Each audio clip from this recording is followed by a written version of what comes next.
Welcome, Ate Marlene. Marlene sa? Naaming yun na kasama dito guys. Si Ate Marlene from Cebu also. From Talisay. Asa ka te? Talisay. Talisay. So, gumagawa siya ng bread roll. So, ako naman nagbablog. Nagsamok-samok. So, mga din ako. So, this is for mag-umpisa mi sa among araw nga maganda kami tanan. So, dili mi kayo kuan ron sa ako.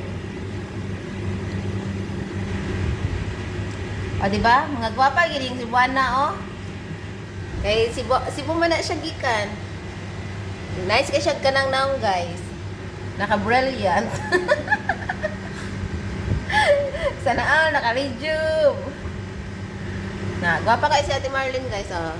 Buha kayo nagnaong, oh. Tanawa, pinkish kayo nagnaong. Sana all, how shout out dyan kay Mariel. Hi, Mariel, calm down. Mariel, tingnan mo kami. So, my data ay karon na kay mag-watch ako, okay. So, maura na ang akong update. So, tanaw si Ate. See? See! Ano sa man? Breadcrumbs and then sadar. Oh, so mo na ang among bread dito da. So, gwapa no, basta si Buana, gwapa.